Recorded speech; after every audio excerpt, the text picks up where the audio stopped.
Hello, and welcome to a lesson on assessment for the flipped learning model. One of the issues that arises when you do the flipped learning model in your classroom is that what you're working towards is an expansion of the curriculum, and you're hoping that the students gain a deeper understanding of the subject content covered. Further, you put the learner in control of the direction that they take the curriculum in. You are no longer able to teach to a test, and what this means is that the traditional databases of questions that we can use for exams becomes obsolete. Learning now takes place in the zone of proximal development, so will not be the same for all of our students. Eric Mazur posted this video on YouTube, Why You Can Pass Tests and Still Fail in the Real World. He asks the question, what do we actually use assessment for? He suggests that assessment needs to move away from basic recall.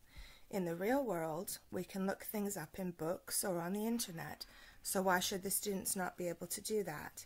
The trick is to understand where to look for things and how to apply them. This turns assessment into a much deeper and more meaningful learning opportunity that prepares students for life in the 21st century. Watch the clip now.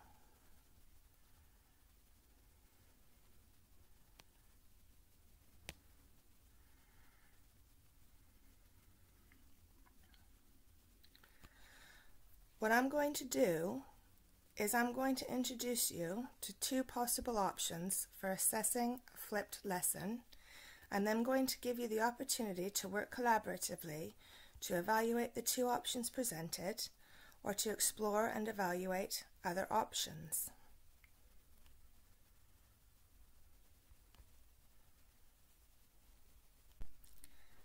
The first option is to have the students create multiple choice questions.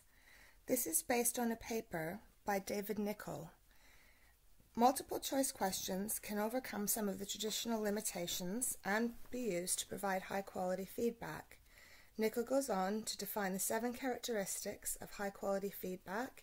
He then gives examples of how each are met using his methodology for having the students create their own higher order thinking skills questions. Please read the article by following the DOI link below.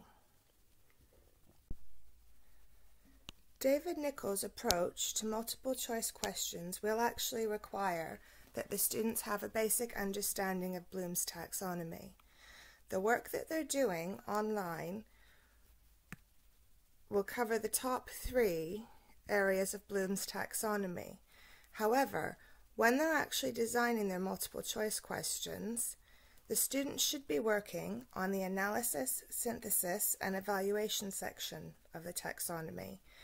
This sheet is brilliant because it offers some different verbs that the students can use to help ensure that their multiple choice questions are in fact promoting higher order thinking.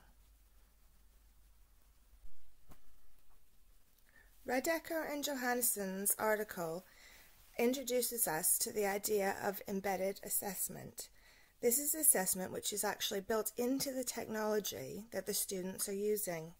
It is still in its infancy stages, and to me it seems as though it's going to be a ways in the future before it becomes something that teachers can practically use, but the idea still is very sound and would be an amazing time-saving tool, not to mention the fact that it does in and of itself provide quite high-quality feedback to parents, teachers, and students alike. Please find and read the article listed below.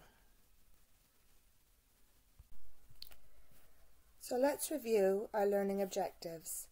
I have now introduced you to 2 possible options that can be used in order to assess the students' learning in a flipped lesson. What I'd like you to do to complete this lesson is to evaluate the 2 options that I've presented you with. State the pros and cons for each. I'd then like you to go on to work collaboratively to explore and evaluate other possible options that would qualify as high quality assessment and feedback when the students are working towards different goals. Thank you very much.